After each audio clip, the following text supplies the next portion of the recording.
Hello, FTQ app users.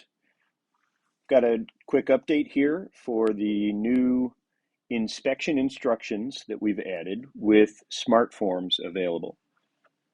What you can do with this is you can create inspection instructions for a combination of a location and a product. So the instructions are specific to that combination. In this case, we've got press 23 and the front bumper. And you'll see in the second column from the right, I'm going to zoom in a little bit here. We've got the instructions. Those instructions are step 1, 2, and 3 in this case.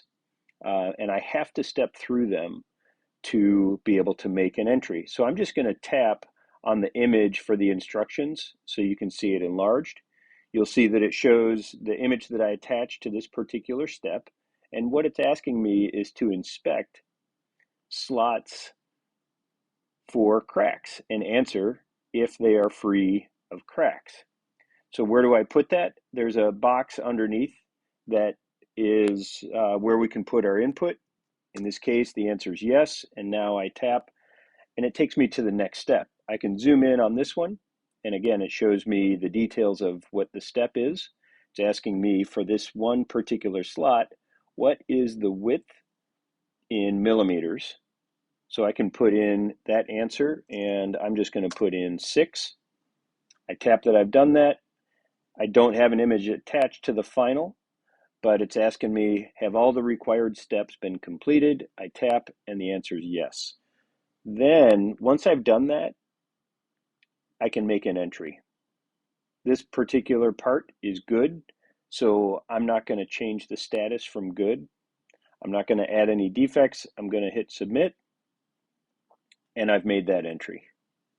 So that is a very basic inspection instruction that's been set up to aid in two things: guiding the operators in knowing what they're supposed to be checking and recording variable data. So you set that in your organization, and when you go to the products,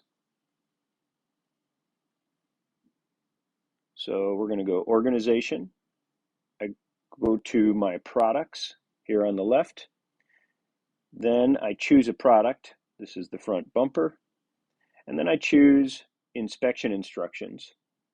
If I have some that are already created, I can edit those, or I can click the green new instructions box to create a new one. I'm just going to show you the one I've already created, and you'll see this is where you put in the title and description.